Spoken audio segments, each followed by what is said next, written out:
Assalamualaikum warahmatullahi wabarakatuh. Sebelumnya perkenalkan, nama saya Rizky Nurfandra dengan NPM 2412011185. Kawan-kawan sekalian, saya ingin menegaskan bahwasannya hukum lingkungan bukan merupakan urusan yang harus dilakukan oleh negara dan pemerintah. Tetapi di dalam hukum lingkungan itu sendiri harus terdapat peran secara aktif yang harus dilakukan oleh masyarakat yang ada di negara kita ini. Peran yang bisa dilakukan masyarakat adalah menjadi seorang yang turut berperan aktif dalam fungsi pengawasan dan juga pelaksanaan hukum lingkungan itu. Dan di dalam Undang-Undang Nomor 32 Tahun 2009 menegaskan bahwa masyarakat memiliki kewajiban dan juga hak di dalam hukum lingkungan. Maka dari itu, pada kesempatan kali ini, di dalam artikel saya mengangkat judul tentang peran masyarakat dalam mengawasi pelaksanaan hukum lingkungan. Poin pertama yang akan saya bahas adalah tentang dasar hukum peran masyarakat dalam pengawasan hukum lingkungan. Di dalam UU PPLH itu menegaskan bahwa masyarakat memiliki 3 hak penting yang dapat dilakukan oleh masyarakat setempat. Seperti yang pertama, hak atas informasi. Yang kedua, hak untuk berpartisipasi. Dan yang ketiga adalah hak atas keadilan.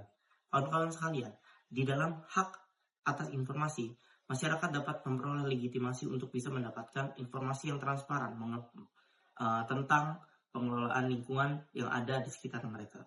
Kemudian, hak atas partisipasi, yaitu masyarakat diberikan peluang untuk bisa turut berperan aktif dalam melaksanakan perencanaan, pelaksanaan, hingga evaluasi kegiatan-kegiatan yang sangat berkaitan dengan lingkungan hidup. Dan yang ketiga, hak atas keadilan, yaitu masyarakat dapat memperoleh hak yang bisa mereka gunakan untuk melaporkan apabila terjadi pelanggaran-pelanggaran yang dilakukan atas nama lingkungan hidup. Kemudian, poin yang kedua yang akan saya bahas adalah peran masyarakat dalam proses AMDAL. Kawan-kawan sekalian, perlu saya tegaskan bahwasannya proses AMDAL ini merupakan hal yang sangat krusial di dalam pengelolaan lingkungan hidup, di mana proses AMDAL ini sangat berguna apabila kita lakukan secara baik-baik dan sesuai dengan prosedur yang harus kita lewati untuk mendapatkan perizinan. Seperti yang kita ketahui, dalam beberapa waktu atau dalam beberapa kondisi, proses AMDAL ini hanya dijadikan sebuah hal yang formalitas untuk bisa mendapatkan sebuah perizinan yang berkaitan dengan lingkungan hidup. Saya sangat yakin proses AMDAL ini dapat membantu kita untuk bisa mencegah sesuatu hal yang dapat terjadi di dalam lingkungan hidup kita, seperti banjir, longsor, dan bencana-bencana lain yang berkaitan dengan lingkungan hidup. Maka dari itu, saya sangat menegaskan bahwasannya AMDAL ini merupakan hal yang sangat penting dan harus kita laksanakan sesuai dengan prosedur yang ada agar hal-hal yang dapat kita lakukan sebagai masyarakat itu dapat berguna dan berfungsi untuk lingkungan hidup yang ada di sekitar kita. Kawan-kawan sekalian, saya sekarang akan membahas poin yang ketiga, yaitu poin ketiga adalah pengawasan sosial terhadap pencemaran dan perusakan lingkungan di dalam lingkungan hidup. Kawan-kawan sekalian, masyarakat memiliki peran yang sangat penting di dalam lingkungan sekitar atau di lingkungan sosial yang mereka tempati, di mana mereka dapat melaksanakan kegiatan pengamatan. Dari pengamatan yang mereka ambil, mereka dapat menilai dan mereka dapat merespons. Di mana maksud saya ini adalah masyarakat di dalam lingkungan sehari-hari dan di lingkungan yang mereka tempati, apabila mereka sebagai masyarakat menemui atau mendapati seseorang atau pelaku usaha yang melanggar peraturan lingkungan hidup, mereka langsung laporkan dan mereka akan melaporkan kegiatan pelanggaran tersebut kepada pihak terkait atau pihak yang berwajib untuk bisa segera ditindaklanjuti untuk mencegah dan juga agar tidak terjadi bencana-bencana yang berkaitan dengan lingkungan hidup. Di dalam poin keempat yang akan saya bahas ini adalah mengenai pengawasan melalui partisipasi dalam kebijakan dan program yang dilaksanakan oleh pemerintah. Di dalam peran yang dapat dilakukan masyarakat di dalam hal ini adalah dengan cara berperan aktif dalam peluang-peluang yang diberikan oleh pemerintah untuk masyarakat bisa dapat memperoleh dialog-dialog terbuka tentang lingkungan hidup dan juga tentang kegiatan-kegiatan pemerintah yang akan dilakukan. Nah, dengan cara seperti itu, apabila ini dilakukan secara substantif dan secara konsisten, maka masyarakat dalam peran ini akan mendapatkan posisi yang amat sangat strategis untuk bisa menjadi salah satu aspek yang berkaitan langsung dengan perencanaan dan juga pelaksanaan kegiatan-kegiatan yang berkaitan dengan lingkungan hidup di negara, terutama di lingkungan hidup mereka sendiri. Di dalam poin kelima ini, saya akan membahas tentang peran masyarakat sebagai pengawas dan mitra dalam penegakan hukum. Dalam peran yang kelima ini, masyarakat dapat mengambil posisi strategis untuk bisa melakukan fungsi pengawasan secara berkala, di mana mereka dapat melakukan fungsi pengawasan ini pada kegiatan-kegiatan yang berkaitan langsung dengan lingkungan hidup dan berpotensi untuk bisa merusak lingkungan hidup yang ada di sekitar mereka. Maka dari itu, posisi ini juga harus dipentingkan oleh negara, karena dengan begitu masyarakat dapat bisa memastikan bahwa selama ini lingkungan hidup dan penegakan hukum lingkungan yang ada di sekitar mereka ditegakkan secara baik dan benar. Di dalam poin ke-6 ini adalah peran pengawasan dalam konteks pencemaran sehari-hari.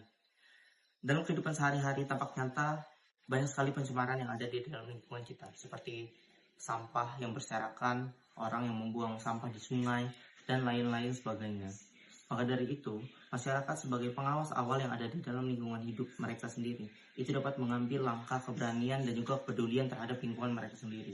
Dengan begitu, mereka apabila bisa melakukan hal-hal sederhana seperti membuang sampah pada tempatnya dan tidak membuang sampah pada sungai, mereka dapat menciptakan lingkungan hidup yang lestari dan tidak terganggu fungsi utama dari lingkungan hidup itu sendiri.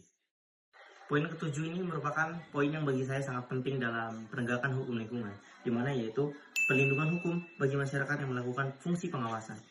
Di dalam melakukan fungsi pengawasan, masyarakat seringkali berpotensi dapat menimbulkan konflik, bagi itu dengan pelaku usaha atau aparat-aparat yang tidak berpihak pada lingkungan hidup. Maka dari itu, terbitlah salah satu aturan yaitu tentang prinsip anti-SLAPP, yaitu Strategic Lawsuit Against Public Participation, yang dimana anti-SLAPP ini diakomodir dalam pasal 66 UU PPLH, yang dimana di dalam prinsip ini dia melindungi masyarakat yang melakukan pengawasan, yaitu untuk bisa memastikan bahwa masyarakat yang melakukan fungsi pengawasan tidak dapat dijerat dengan sanksi pidana ataupun sanksi perdata yang dapat dijeratkan kepada masyarakat yang melakukan pengawasan tersebut. Di dalam poin yang terakhir, saya akan membahas tentang integrasi pengawasan masyarakat dalam pengelolaan SDA. Bagi saya ini sangat penting karena dalam konteks pengelolaan SDA, masyarakat lokal memiliki posisi yang sangat penting, karena di mana masyarakat lokal yang akan merasakan secara langsung dampak dari kegiatan-kegiatan yang berkaitan dengan lingkungan hidup kepada diri mereka sendiri dan kepada lingkungan yang mereka tinggali. Maka dari itu, masyarakat dapat bisa melakukan pengawasan secara berkala dan juga dapat melakukan pengintegrasian dengan cara melakukan pengawasan apakah terdapat pelanggaran yang dilakukan oleh para pelaku kegiatan usaha yang berkaitan dengan lingkungan hidup, apakah mereka melakukan pelanggaran yang tidak sejalan dengan UU PPLH ataukah tidak. Maka dari itu mereka harus melakukan pengintegrasian dengan cara melakukan dialog-dialog langsung dan juga menghampiri secara langsung pengelolaan sumber daya alam yang ada di lingkungan mereka agar tidak terjadi pelanggaran-pelanggaran hukum lingkungan di lingkungan mereka itu sendiri. Kesimpulan dari presentasi dan artikel yang saya buat adalah bahwa hukum lingkungan harus kita jaga bersama-sama, mau itu dari elemen masyarakat lokal, masyarakat adat, ataupun dari pihak negara dan pemerintah. Maka dari itu, mari kita jaga lingkungan ini bersama-sama agar tidak terjadi pelanggaran-pelanggaran terhadap lingkungan hidup di sekitar kita. Terima kasih, mungkin ini saja yang dapat saya sampaikan. Assalamualaikum warahmatullahi wabarakatuh.